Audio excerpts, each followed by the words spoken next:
राजगीर में पुल बनेगा, क्यों नहीं बनेगा? राजगीर में पुल बनेगा, क्यों नहीं बनेगा? महानंदा में पुल बनाना होगा, एमएलए एमपी को सदन में आवाज उठाना होगा। नमस्कार, आदाब।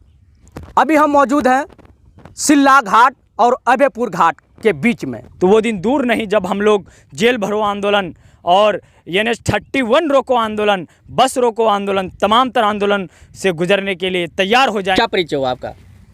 जी, मैं मोहम्मद सराफत हुसैन हूँ, बतौर शायर हूँ।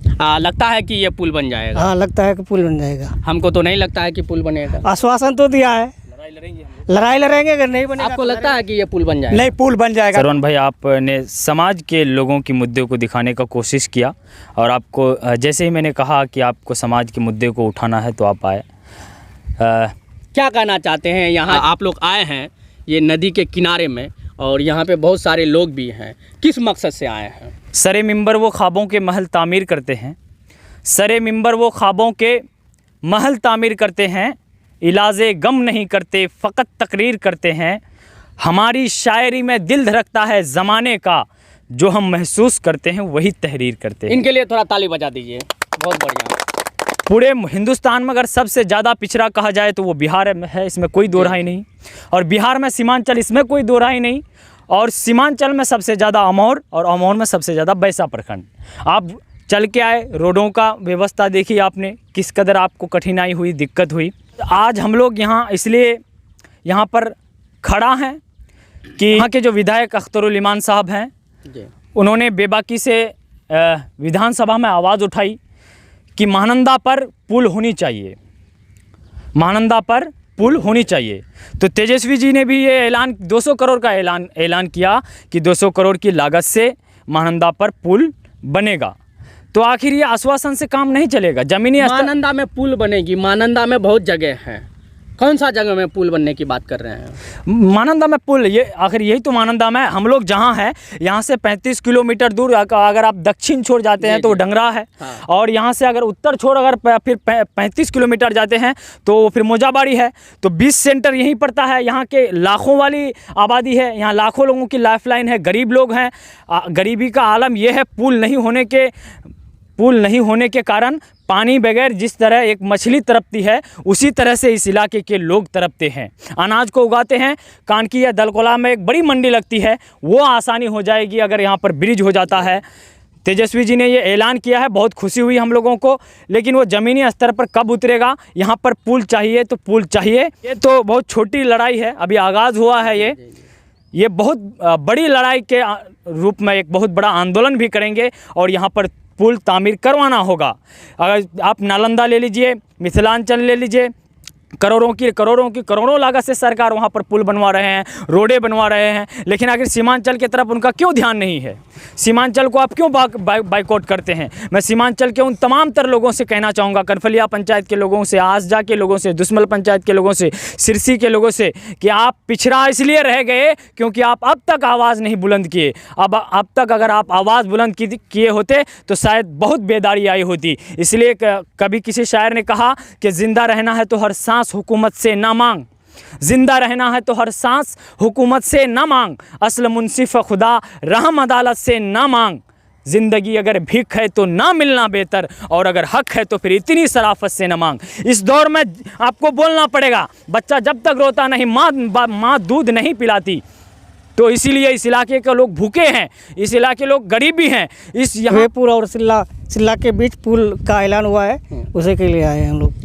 लगता है कि ये पुल बन जाएगा? हाँ, लगता है कि पुल बन जाएगा। हमको तो नहीं लगता है कि पुल बनेगा। आश्वासन तो दिया है, लड़ाई लड़ेंगे, अगर नहीं बनेगा। आपको लगता है कि ये पुल बन जाएगा? नहीं, पुल बन जाएगा, क्योंकि अभी तक जो पीछे जो हमारे जितने दिन कट चुके हैं, अभी तक जो है कोई भी मुख्यमंत्री हमारे यहाँ के इलाके की आवाज़ नहीं उठाया था। अब के तेजस्वी यादव के मुंह से हम लोग सुने हैं कि 200 करोड़ की ये लागत से यहाँ पुल बनेगी, इसलिए हम लोगों को थोड़ा यकीन हुआ है। ज़िंदगी भर हम लोग, हमारा बाप दादा मर गए, हम लोग भी अब मरने वाले हैं, कुछ तो हुआ नहीं।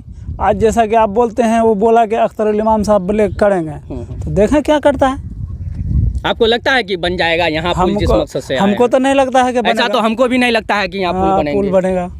नहीं लगता है हमको। नहीं लगता है? ना। नहीं, तो अगर कोशिश करेंगे तो बन सकता कोशिश करेंगे तो कहते हैं कि पुल नहीं बन पाएगा। नहीं, पुल तो खैर उम्मीद रखना चाहिए सरकार से कि कोई भी सरकार नहीं चाहता है कि अपना काम हम अपना नाम नहीं कमाएं।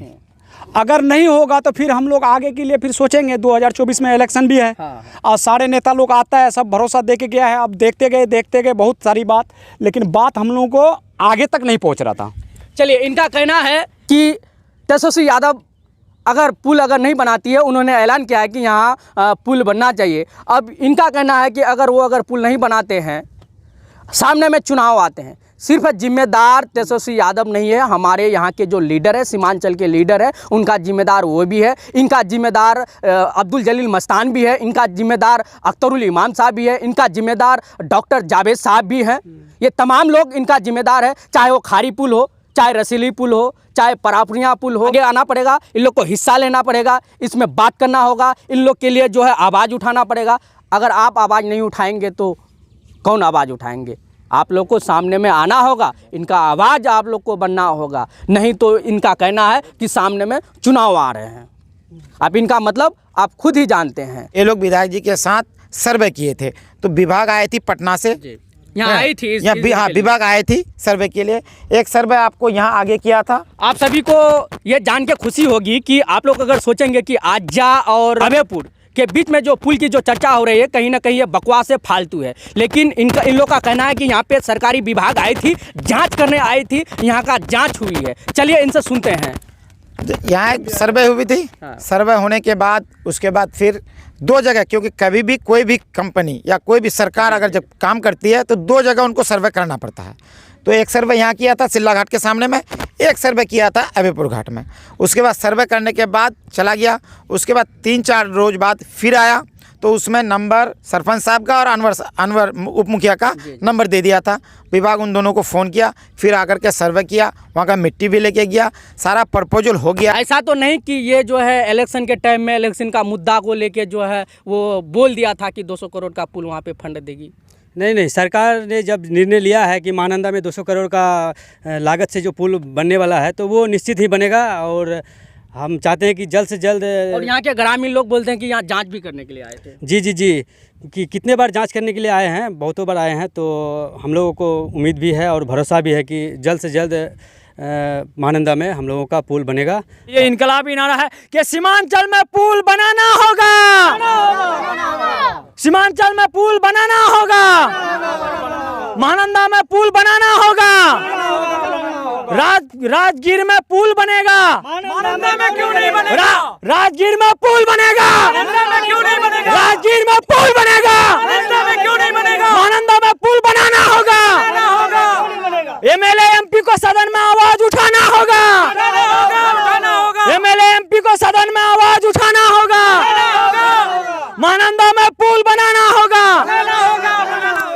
दोस्तों, यहाँ का जब आप हकीकत जानेंगे, यहाँ का जब आप दुख भरी कहानी सुनेंगे तो आप रो पड़ेंगे। इस तरह से यहाँ के लोग एक पुल के लिए तरसते हैं, एक जो है रोड के लिए तरसते हैं, एक घर के लिए तरसते हैं। कहीं ना कहीं इन लोग को दिक्कत और परेशानी का सामना करना पड़ रहा है। कैमरामैन थोड़ा सा दिखा दीजिए कि यहाँ जिस जगह हम अभी मौजूद हैं, ये महानंदा नदी है। अभी महानंदा के हम लोग किनारे अभी हैं और पुल यहीं पे बननी है। आप देख सकते हैं ये जगह का भी जो है छानबीन किया गया है। आप ये महानंदा नदी से उस पार आप जाएंगे तो ये बंगाल नजर आएंगे आपको। कहीं ना कहीं इन लोग का आवाज़ आपको सुनना पड़ेगा, इन लोग का दर्द आप लोग को सुनना पड़ेगा।